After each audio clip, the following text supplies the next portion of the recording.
સ્વાતંત્ર્ય સેનાઓના બલિદાન અને ત્યાગને યાદ કરી પીપલોદના વાય જંકશનથી લાલભાઈ કોન્ટ્રાક્ટર સ્ટેડિયમ સુધીની કેન્દ્રીય જળશક્તિ મંત્રી સી.આર. પાટીલના અધ્યક્ષસ્થાને 2 કિલોમીટરની ભવ્ય તિરંગા પદયાત્રા યોજાઈ હતી. હજારો સુરતીવાસીઓ ઉપસ્થિત સમગ્ર માહોલ તિરંગામય બન્યો હતો અને દેશભક્તિના રંગમાં સમગ્ર સુરત રંગાયું હતું. તિરંગા યાત્રાનો શુભારંભ ગગનભેદી શંખનાદથી કરવામાં આવ્યો હતો. મહાનગરપાલિકા દ્વારા આયોજિત તિરંગા પદયાત્રાને તિરંગો લહેરાવી કેન્દ્રીય જળશક્તિ મંત્રી સી.આર. પાટીલ, ગૃહ રાજ્યમંત્રી હર્ષ સંઘવી, વન અને પર્યાવરણ રાજ્યમંત્રી મુકેશભાઈ પટેલ સહિતના મહાનુભાવોએ પ્રસ્થાન કરાવ્યું હતું. તિરંગા યાત્રામાં શહેરીજનો સાથે પગપાળા ચાલીને સહભાગી થયા હતા. વાય જંકશનથી લાલભાઈ કોન્ટ્રાક્ટર ક્રિકેટ સ્ટેડિયમ સુધી 2 કિલોમીટર સુધીના તિરંગા યાત્રામાં હજારો સુરતીઓ તિરંગા યાત્રામાં સહભાગી થયા હતા. સાથે સાથે મંત્રી અને મહાનુભાવો પણ જોડાયા હતા અને તિરંગો લહેરાવી શહેરીજનોનું અભિવાદન પણ ઝીલ્યું હતું. સુરત મનપાના ફાયર વિભાગના 250 જવાનોએ 1200 મીટર લાંબો તિરંગો લહેરાવ્યો હતો. જળશક્તિ મંત્રી સી.આર. પાટીલે કહ્યું કે કલ્પના પણ ન કરી શકાય એટલી મોટી સંખ્યામાં સુરતીઓ તિરંગા યાત્રામાં ઉમટ્યા હતા. ત્યારે સુરતમાં રાષ્ટ્રપ્રેમની ભાવના ઉજાગર થઈ રહી છે. સ્વતંત્રતા આપવા માટે અનેક વીરોએ પોતાના લોહીની આહુતિ પણ આપી હતી. સ્વતંત્રતાના કારણે ધ્વજ લહેરાવી શકીએ છીએ, ત્યારે શહીદો અને તેમની પરિવારજનોને યાદ કરવા જોઈએ. આઝાદી પછી ભારત દેશ કેવો હોય તેવી કલ્પનાને સાકાર કરવાનું કાર્ય દેશના વડાપ્રધાન કરી રહ્યા છે. આજે આ રોડ પર ઉઘરાઈ ગયું છે. એટલી મોટી સંખ્યામાં બહેનો અને ભાઈઓ હાથમાં ધ્વજ લઈને નીકળ્યા છે. પણ આ ધ્વજનું મહત્વ શું છે? આજે આપણે એને હાથમાં લઈને જઈએ છીએ, ફરકાવીએ છીએ. સ્વતંત્રતા જે આપણને મળી છે એનો આપણે ઉપયોગ કરીએ છીએ. પરંતુ યાદ રાખવું જોઈએ, આજના દિવસે આપણે એમને યાદ કરવા જોઈએ કે આ સ્વતંત્રતા અપાવવા માટે અનેક લોકોએ શહીદી ઓરી લીધી છે. અનેક યુવાનોએ પોલીસની લાઠીનો માર સહન કર્યો છે.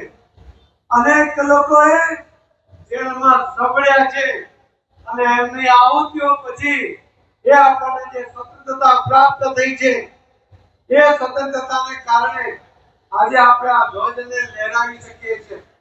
તો ધ્વજ જ્યારે આપણે ગૌરવભરી રીતે લહેરાવતા હોઈએ ત્યારે આપણે શહીદોને અને શહીદ આપનાર એમના કુટુંબીજનોને પણ યાદ કરવા જોઈએ કે એમની આહુતિ, એમની શહીદી અમે ક્યારેય નહીં ભૂલીએ. સાથે સાથે એક સંકલ્પ પણ કરવો જોઈએ કે તમે જે કલ્પના કરી હતી કે આઝાદી પછી ભારત કેવો હોય, ભારતમાં શું શું હોય, ભારતનો વિકાસ કેવો હોય, તો મારે એવું કહેવું જોઈએ કે આ શહીદોની મનમાં જે કલ્પનાઓ હતી કે આઝાદ ભારત દેશ કેવો હોય, આ કલ્પનાને સાકાર કરવાનું કામ જો કોઈએ કર્યું હોય તો માનનીય પ્રધાનમંત્રી શ્રી નરેન્દ્રભાઈ મોદી સાહેબે કર્યું છે. અને મોદી સાહેબે એક પછી એક એમની ઈચ્છાઓને પૂર્ણ કરીને સહજ ભાવે શહીદોની ઈચ્છાઓને પૂર્ણ કરવાનો સફળ પ્રયત્ન કર્યો છે. આપણે પણ આ શહીદોને યાદ કરતી વખતે જ્યારે આપણે ધ્વજ લહેરાવીએ છીએ ત્યારે ધ્વજનું સન્માન જળવાય એની પણ તકેદારી રાખવાની જરૂર છે.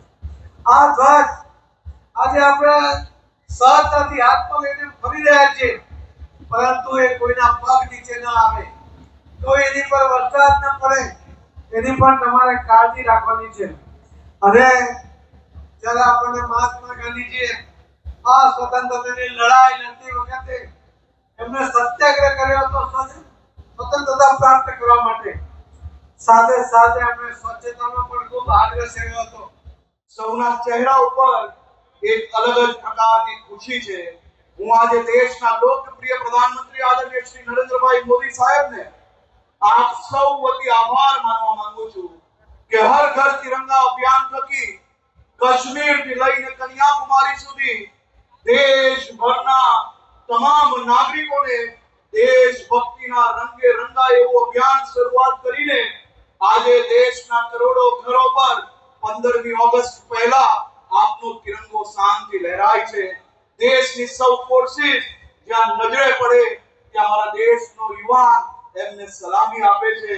દેશની સૌ ફોર્સિસ માટે જે પ્રકારે આદરણીય મોદીજી આ અભિયાન થકી દેશના પ્રત્યેક નાગરિકોને ફોર્સથી લઈને નાગરિક સુધી આ તમામ લોકો વચ્ચે એક બ્રિજ બનવાનું કામ એ હર ઘર તિરંગા અભિયાન થકી થયું છે.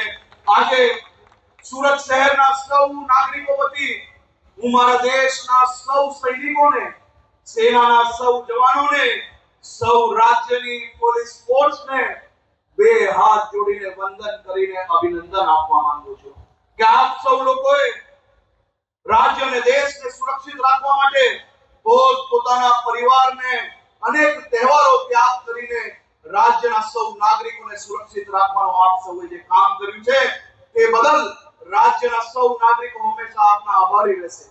દેશની સેનાના સૌ ફોર્સિસ, એરફોર્સ હોય, આર્મી હોય, નેવી હોય, કોસ્ટગાર્ડ હોય, બીએસએફ હોય, સીઆઈએસએફ હોય કે પછી દેશના સૌ જવાનો, એમને દેશના સૌ નાગરિકો વતી આપનો આભાર માનું છું કે આપ સૌ લોકોએ જે પ્રકારે દેશની સૌ સીમાઓ સુરક્ષિત રાખવા માટે રાત દિવસ એક કર્યા છે તે બદલ મારા સુરત શહેરના નાગરિકો વતી હું આપને અભિનંદન આપું છું.